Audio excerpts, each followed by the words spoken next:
হাওড়ার ব্যাটরায় ধর্মীয় ও সাংস্কৃতিক আবহে পালিত হল শ্রী শ্রী রামকৃষ্ণদেবের ১৯১তম জন্মোৎসব ও বসন্ত বরণ উৎসব।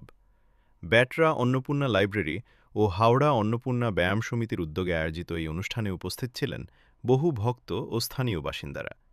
অনুষ্ঠানের প্রধান বক্তা হিসেবে উপস্থিত ছিলেন পূজ্যপাদ শ্রীমৎ স্বামী বলভদ্রানন্দজি মহারাজ, রামকৃষ্ণ মঠ ও মিশনের সহকারী সাধারণ সম্পাদক।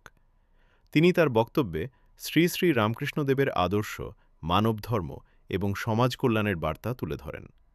ধর্মসভা, ভক্তিমূলক আলোচনা ও সাংস্কৃতিক পরিবেশনার মধ্য দিয়ে সফলভাবে সম্পন্ন হয় এই তাৎপর্যপূর্ণ আয়োজন।